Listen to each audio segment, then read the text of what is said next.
Hello everyone, I'm Ferhat Pirinççi, Professor of International Relations at Uludağ University in Bursa and also a senior researcher at SETA Foundation in Ankara. This is our second book talk series, and in these events we usually invite scholars from various fields, but of course from international security and international relations fields. Today we have a distinguished speaker, Dr. Ariel González Levaggi, I may mispronounce it, but who is actually familiar with Turkey than most Latin Americans. He is the author of Confrontational and Cooperative Regional Orders. It was published by Routledge in 2020. And let me talk about Dr. Levaggi. He holds a PhD in International Relations and Political Science from Koç University, Istanbul, Turkey. And after returning to Argentina, he joined the Department of Political Science and International Relations at the Pontifical Catholic University of Argentina, and he's associate professor right now. And he also was appointed as the executive secretary of the Center for International Affairs. Currently, his lines of research are mainly focused on two topics. First, Turkey's foreign policy towards the global south and the relations between Eurasian regional powers and Latin America, in which he's also working on a manuscript of the maritime strategies of China, Russia, and India, and their impact on the South Atlantic Maritime Security Order, which was commissioned by the Center for Research and Strategic Studies of the Argentine Navy. So, Ariel, welcome and thank you for joining us. Thank you. Thank you to SETA Foundation, especially to Murat Yeşiltaş and you, Ferhat Pirinççi. I have the pleasure to visit a few times the offices of SETA Foundation in Ankara, Istanbul, and Washington, D.C., and I was always feel very welcome by my colleagues. So follow the analysis of report of SETA Foundation is a must for Turkish watchers, both on domestic and foreign policy. So I'm very pleased to talk here about my book. Thank you, thank you. And as I said, today we will talk about the book you authored. Its name its title is Confrontational and Cooperative Regional Orders. Its subtitle is Managing Regional Security in World Politics. It's a really interesting subject. And as I said, it's published by Routledge in 2020. And I think it's somehow related with your PhD dissertation, right? Yes, actually, the book is a byproduct of my dissertation at Koç University. It was supervised by Şükrü Yılmaz and also helped by Ziya Onish. So this book basically compares two kinds of regional orders, cooperative and conflictive ones, based on two very different cases. South America as a cooperative regional orders and Central Eurasia as a conflicting one. Yeah, so I will also talk about this because it's really interesting, two different parts of the world. But as a starter, could you explain us the main argument of your book and what is its significance in international relations and international security literature? Well, actually, this is a book that is driven by a puzzle. The puzzle is why are some regional orders more likely to evolve in peaceful governing arrangement than the others. So in trying to answer this puzzle, I developed kind of a novel approach, mixing international and domestic variables that constrains, reinforce, or alter regional order dynamics in a cooperative or in a conflictive directions. So based on this interactive approach, my main arguments are two.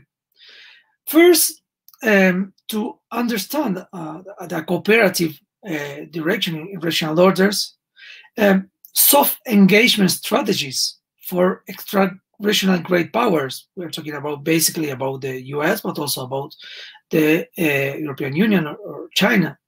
That is combined with internationalist domestic coalitions in key regional powers framed in a democratic, unstable polity are forces of peaceful interaction.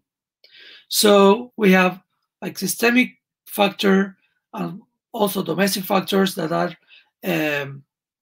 are constraining or determining rational outcomes.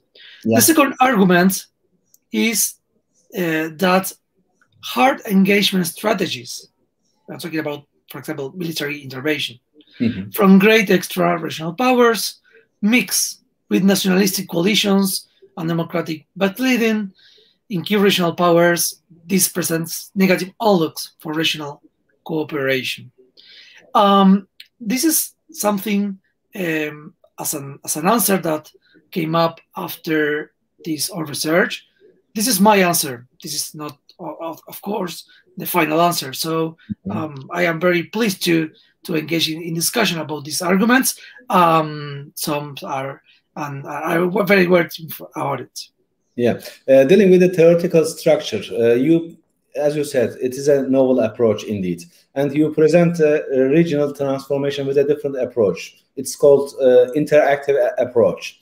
Would you give us some details about this approach? I mean, you mentioned about push and pull factors. What do you mean by arguing push and pull mechanisms of regional transformation? I mean, what the push and pull model offers us? Well, this is something novel for the literature. Usually, this kind of like regional transformation is explained by only domestic factors or just focusing on systemic ones. So this is, of course, not the first time that someone works on this interactive approach. For example, the Benjamin Miller book on that explain regional transformation and regional dynamics.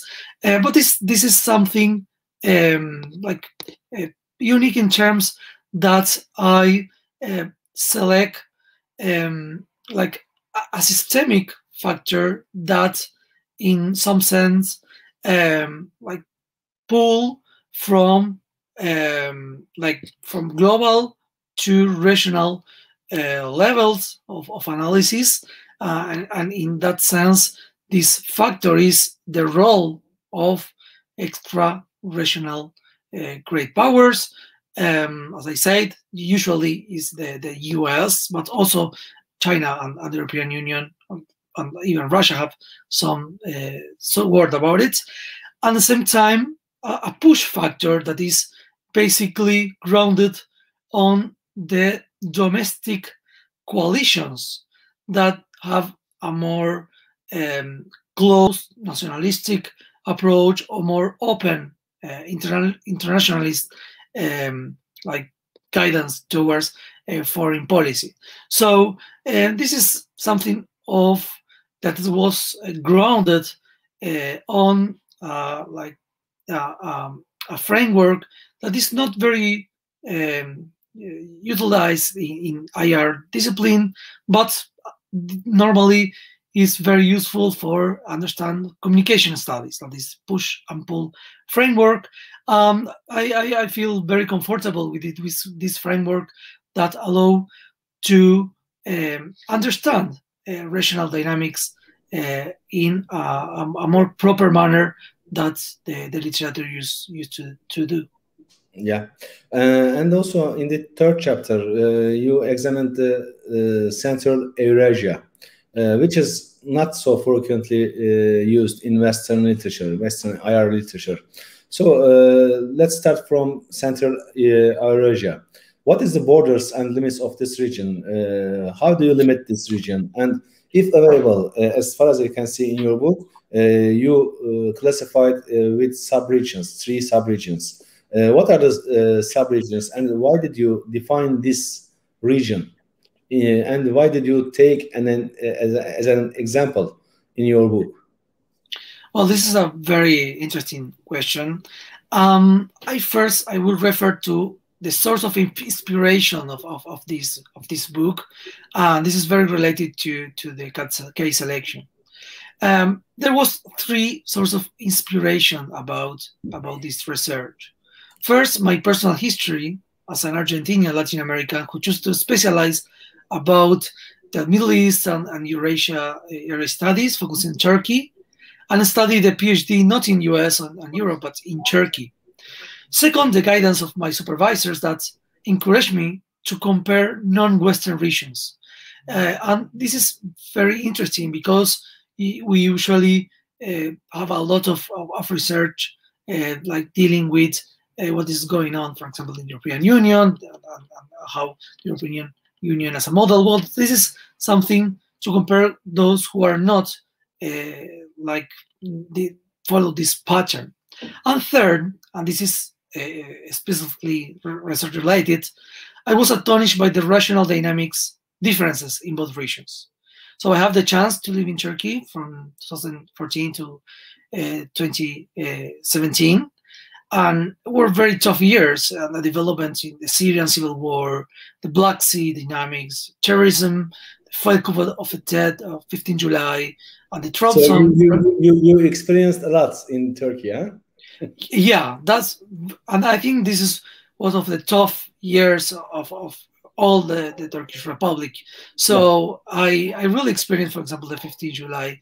And I remember this year very lively. So all these elements like bring me to compare what is going on in a broader region as a Central Eurasia. Central Eurasia is not my concept. I borrowed from a very dear professor from my university, Şener Aktürk. He wrote a couple of pieces about it. He understands this Central Asian framework as a place of interaction of major regional powers, basically Russia and Turkey. Also, Iran is within his framework, but of course, for like research reasons, I put it there out. But this is a region in which Russia and Turkey interact, and this is a region in which due to the power imbalances, Russia has the upper hand. So have a long political, diplomatic, and historical influence in Central Asia, in the Caucasus, and the Black Sea. But Turkey, in the last 20 years, has really make very interesting steps towards full-fledged regional power. This is something more than a middle power.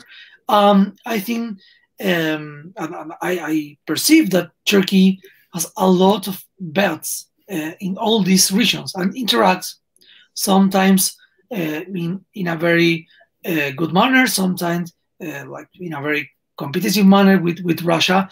But in some sense, Central Eurasia is a region that is defined by this interaction between Russia and Turkey, as the case of South America, in which Brazil and Argentina are, at least at the period of my research, the main actors that define the regional interaction. So in the case of Central Eurasia, of course, this is a broad concept. It's a very contested one. I have some criticism about why I choose, and why not choose, for example, only Black Sea or only the Caucasus. But I think that this notion that is geographically extended capture better those spaces in which Russia and Turkey interacts and develop and constrains a kind of confrontational regional order. So in that sense, this is the reason why I choose Central Eurasia. And of course, I select like sub-regions like Black Sea, Caucasus, and also the developments in the Syrian civil war. So if you want to understand what is going on about the broader Central Eurasia regional order, we cannot bring in the developments on Syria. And we should remember what's going on in late 2015 and 2016, in which there was a very complicated situation between Turkey and Russia after the plane shooting and the normalization process. So you already gave the historical background of Turkish-Russian relations in the context of Central Eurasian regional dynamics. How can you define the last decade? I mean, yes, you gave some titles like Divergent Agenda, the Arab Spring, and the Syrian War. As you said, 2015 and 16 were very important. How can you evaluate the last decade of Russian-Turkish relations, plus when you add Iran into the context? Well, this is something very challenging, even for those who specialize about Turkish and Russian relations. I have the chance to conduct many interviews in Turkey and in Russia about it, and something that is come to almost every interview is a sense of uncertainty. So in the book, I choose the concept of structural instability to explain the interactions between Turkey and Russia, because if we go to the numbers and the facts, we are looking at for example, energy interdependence, trade, and high-level visits were on the rise during the period. But at the same time, there was situations very, very unusual, almost at the brink of war, with the shooting of the plane, with the assassination of the Russian ambassador in Ankara, with a very different approaches toward the Syrian conflict until 2016. So, and that moment, I think this is a turning point in which both leaderships arrange a modus vivendi to trying to manage conflict, both bilateral and regional. So, for example, the Astana process is a very good example how even in a confrontational regional orders, the main actors can set up some common norms and institutions trying to downsize the level of these tensions. The same what's happening after the Italy incidents last year, in which a lot of Turkish soldiers sadly died after a Russian attack. So this is something that defines a kind of confrontational in empirical terms. But at the same time, this is not a full flagish region of war. So this is something that is very complicated, especially for those who came from very peaceful environments, very peaceful regions. This is something challenging to deal with bilateral and regional interaction in which conflict is there, and the country is trying to manage it in the best way, trying not to being dragged to a bigger conflict.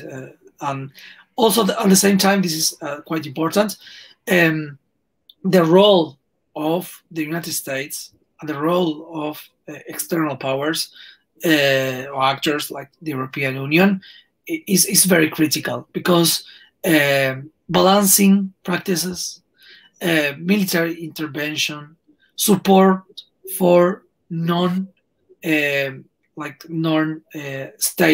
armed groups like the PED,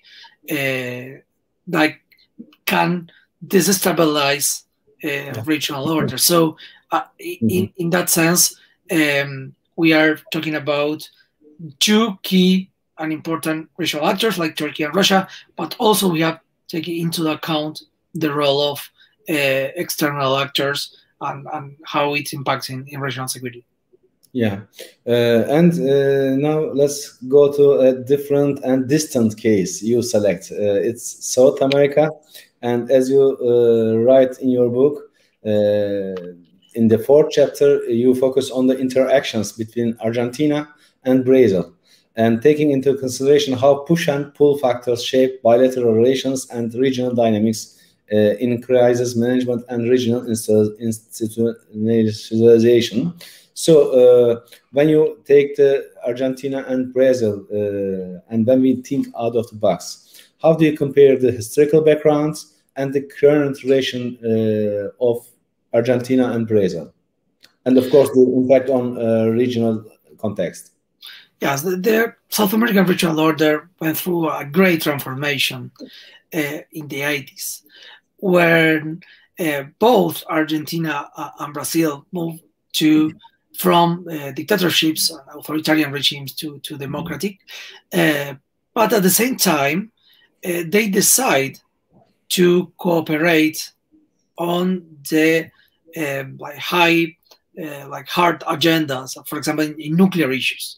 So both Argentina and Brazil withdraw from their nuclear weapons plans and decide to invite the other country to revise and to set up a joint control of the nuclear plants development. So this is something that changed the region in the 80s. And during the old post-Cold War era, what we have in both in Argentina and Brazil relation and in the whole South American regional order is a very stable, peaceful, and cooperative regional setting in which institutions, economic institutions, political institutions, and security-related institutions were developed, and of course with some shortcomings in terms of the depth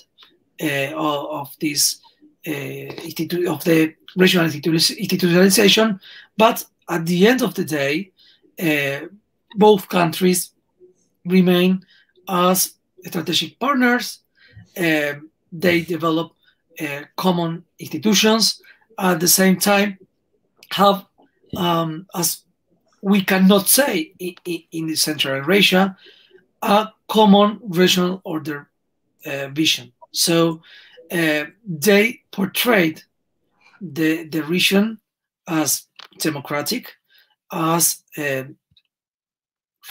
strongly economic integrated, and at the same time trying not to engage like hard extra-regional engagement, for example, U.S. military bases in the region, because to maintain a certain strategic autonomy. In the last year, there was some changes, but in general terms, South America is a very cooperative, democratic-based and regionalism-based region. So this is something that is interesting to look at, not only why regions change from like more confrontational to a cooperative, but how regions maintain this cooperative approach throughout the years.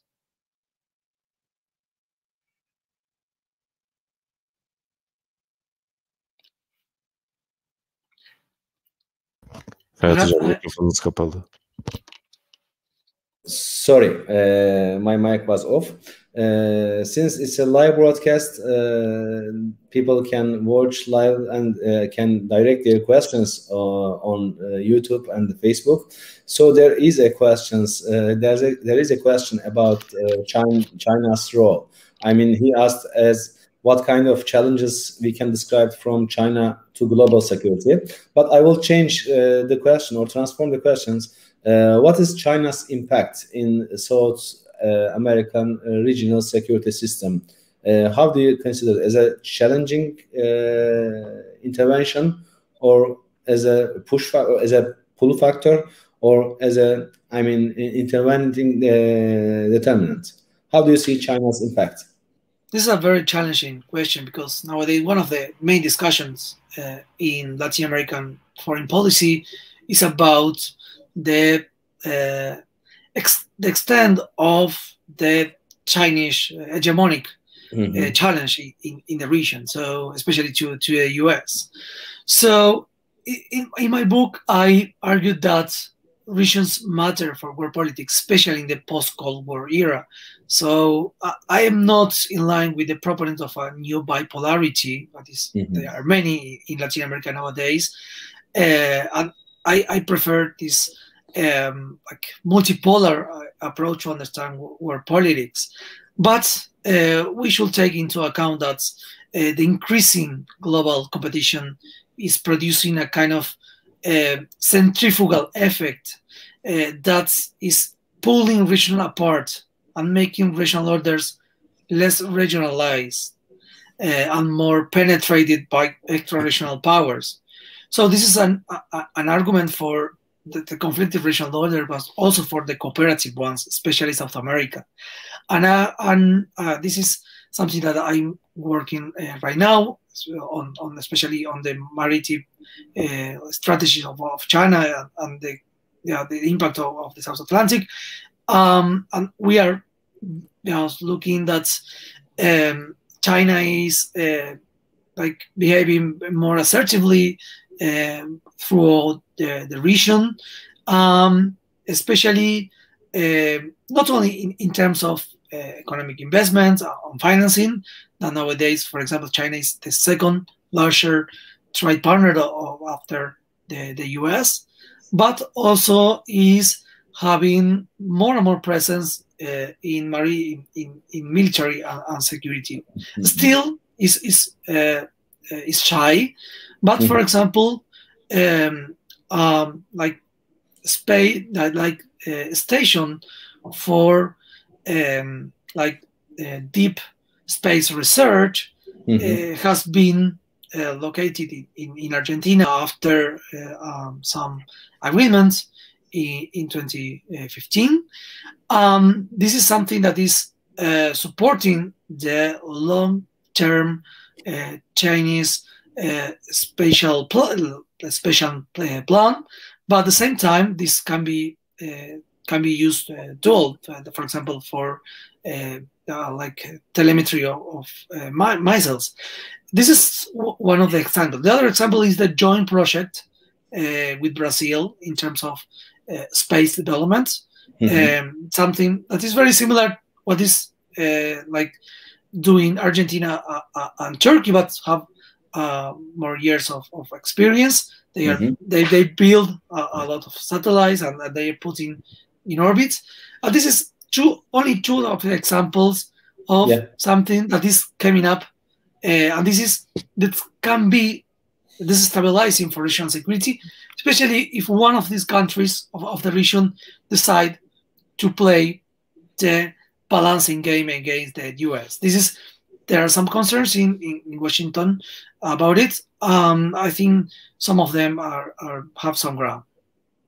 Some of them have some ground, you say, right? Yes.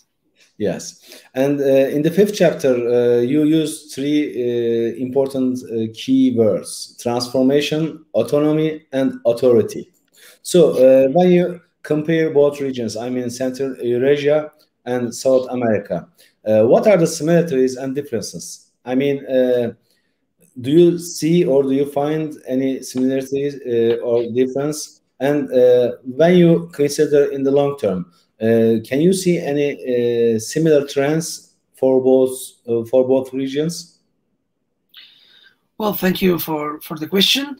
Actually, this concept trying to present a framework to compare these two regional orders, but also to generalize to compare other regional orders. That is, I propose a different route for regional order comparison beyond these cases.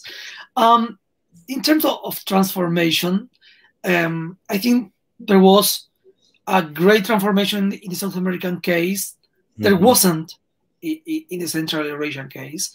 And during the post-Cold War era, both cases went through moderate transformation. So in terms of South America, it increased the depth of cooperative initiatives in economic terms. For example, the Mercosur, the common market of the South, and, for example, the democratic clausule or the Union of South American Nations. That's nowadays is a very tough situation. So South America moved to within a cooperative regional order, a more institutionalized one. In terms of Central Eurasia, there were some changes during the 90s. There was like especially in the late 90s and early 2010, the 2000, there was a positive transformation in which both countries find, Russia and Turkey, a modus vivendi regarding, for example, the Chechnya issue, the PKK like factor. But in the 2010s, there is a reversal in which after the Arab Spring and the tensions around the like annexation of Crimea and the like Syrian civil war, this regional order become like more acute in terms of cooperation. So it's more trouble cooperation among them. So in terms of transformation, this is something. In terms of autonomy, it's clear that South America have more degree of autonomy. Yeah. And for example, we have the bargainings between Mercosur, between Latin American countries and the US in terms of a free trade of agreement, and the Mercosur countries say we are not interested to advance in this issue. So, and this shows a lot of regional autonomy. In terms of Central Eurasia, this is something very complicated because of the US and European Union interest in the post-Soviet space. That's and in the Middle East, that makes things more complicated. And finally, in terms of authority, the Central Eurasian have a more vertical approach that is obviously resisted by Turkey and also by Iran. In South America, the relations are more horizontal. I'm not saying that Brazil is equal to Ecuador. No, it's in terms of capabilities and economic strength is very different. But the way how they deal with diplomatic and security issues is more linear, is more horizontal that in Central Eurasia. This is some of my arguments comparing these two regions, but I think this framework can be expanded to other regional orders, more peaceful, more confrontational. But for example, Middle East or the Persian Gulf is a very interesting place to venue to analyze by this push and pull framework. And even you mentioned about American concerns regarding Chinese impact on South America. Your last chapter is about regional orders in the Trump era. And now we witnessed the presidential election and the change of presidency in the United States. I'm asking two-sided questions. One, the Trump era impact on both regions, and the second, post-Trump era impact for both regions. What do you expect? Well, this is something very interesting and counterintuitive, because on the one hand, the excessive interventionism of the US and other like powers, for example, the Russia in Middle East, can destabilize a regional order. But at the same time, the extreme withdrawal from a region also can create a vacuum that makes the regional powers competition more acute. So in that sense, the Trump's administrations have, I think, a dual effect.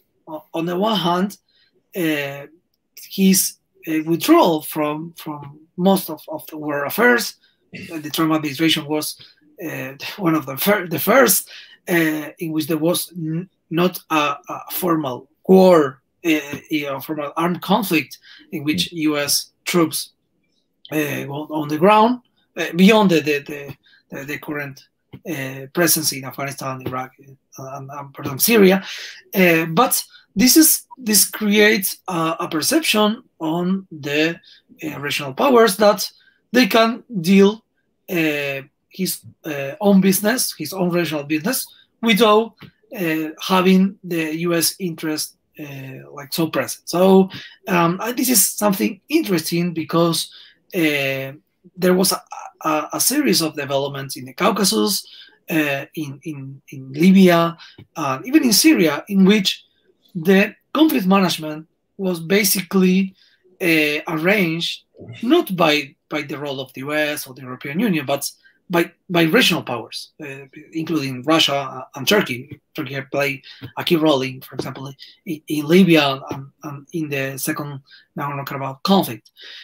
So in that regard, this is one of the second effect is a less emphasis on soft engagement strategies. For example, democracy promotion.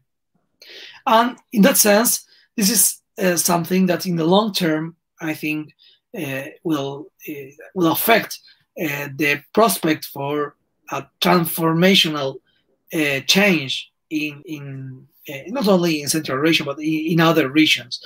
And I think in this regard, we have a change in this administration in which democratic promotion, but related with security issues, will be very, very relevant.